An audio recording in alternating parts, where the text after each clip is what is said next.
নমস্কার বন্ধুরা, বিউটি রান্নাঘর 25-এর সবাইকে স্বাগত জানাই। আবারও চলে আসলাম একটা সুন্দর রেসিপি নিয়ে। ভিডিওটি না টেনে সম্পূর্ণ দেখতে থাকুন। রেসিপিটার জন্য এখানে আমি 100 গ্রাম গোবিন্দভোগ চাল ভিজিয়ে দিয়েছিলাম। আমি এখানে গোবিন্দভোগ চাল নিয়েছি, আপনারা চাইলে যে কোনো আতপ চাল বা সেদ্ধ চালও নিতে পারেন। এটা আমি মিক্সির মধ্যে দিয়ে দিয়েছি, দিয়ে এটা আমি পেস্ট করে নেব। এটা পেস্ট বানানো হয়ে গেছে, কিন্তু এটা সুজির মধ্যে একটু দানা দানা রেখে দেব, একদম মিহি করে পেস্ট করব না। এটা একটি পাত্রে আমি ঢেলে নেব। ঢালা হয়ে গিয়েছে, এখানে আমি একটু মিক্সিটা ধুয়ে জল অ্যাড করে দিলাম। এবার এখানে আমি দিয়ে দেব 1 কাপ সুজি। আমি 100 গ্রাম চাল নিয়েছি, তাই এখানে আমি 1 কাপ সুজি অ্যাড করে দিয়েছি। এটা খুব ভালো করে চালের পেস্টের সঙ্গে সুজিটা মিশিয়ে নেব। এটা খুব ভালো করে মেশানো হয়ে গিয়েছে। এবার এখানে অ্যাড করে দেব 3 থেকে 4 চামচের মতো টক দই। টক দইটা আমার দেওয়া হয়ে গিয়েছে। এবার এখানে দিয়ে দেব স্বাদ মতো নুন, দিয়ে দেব 1 চামচ চিনি। যেহেতু এখানে আমি টক দই দিয়েছি, তাই এখানে স্বাদটার জন্য আমি একটু চিনি দিয়ে দিয়েছিলাম।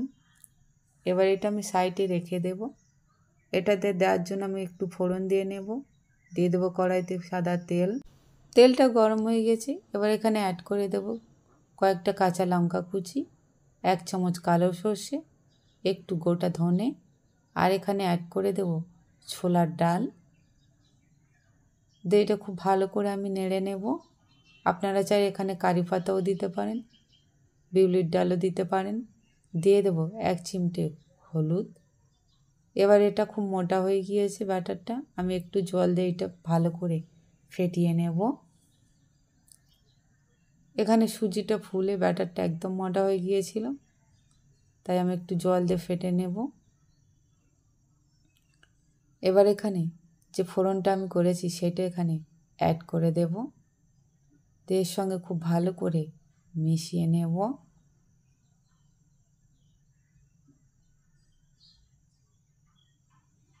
ব্যাটারটা কিন্তু খুব পাতলা হলে হবে না, একটু থকথকে মতো রাখতে হবে। আপনাদের যদি মনে হয় ব্যাটারটা পাতলা হয়েছে, তাহলে সুজি দেবেন, অন্য কোনো জিনিস দেবেন না। এবার এই কাগজের মধ্যে আমি একটু ঘি লাগিয়ে দেব, যাতে এটা টেস্ট লাগে বেশি। ঘির গন্ধটা খুব সুন্দর। এবার যে ব্যাটারটা করেছি এটা আমি থালার মধ্যে অ্যাড করে দেব। আর আপনারা দেখতেই পাচ্ছেন ব্যাটারটা কতটা থকথকে হয়েছে। এবার একটু ঝাঁকিয়ে নেব একটু। এবার কড়াইতে স্ট্যান্ড বসিয়ে এটা আমি একটু গরম হতে দিয়েছিলাম। এবার থালাটা এখানে অ্যাড করে দিয়ে আমি 20 মিনিটের মতো ঢেকে রেখে দেব। 20 মিনিট পরে খুলে দেখে নেব এটা হয়েছে কি না।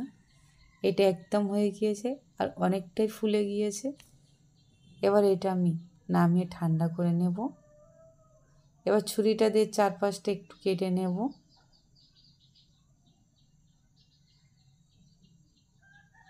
এটা কাটা হয়ে গেছে, এটা উল্টে নিয়েছিলাম আমি। আর যে কাগজটা আমি তলায় দিয়েছিলাম এটা আমি তুলে দেব। এবার ছুরিটা দিয়ে ঠিক এভাবে পিস পিস করে আমি কেটে নেব।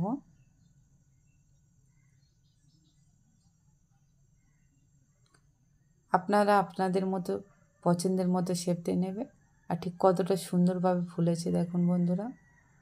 আমার চাল দিয়ে সকালের নাস্তা রেডি বা রাতের।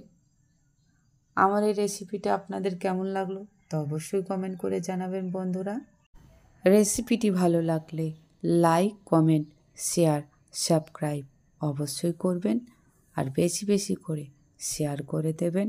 ভালো থাকবেন, সুস্থ থাকবেন। ধন্যবাদ।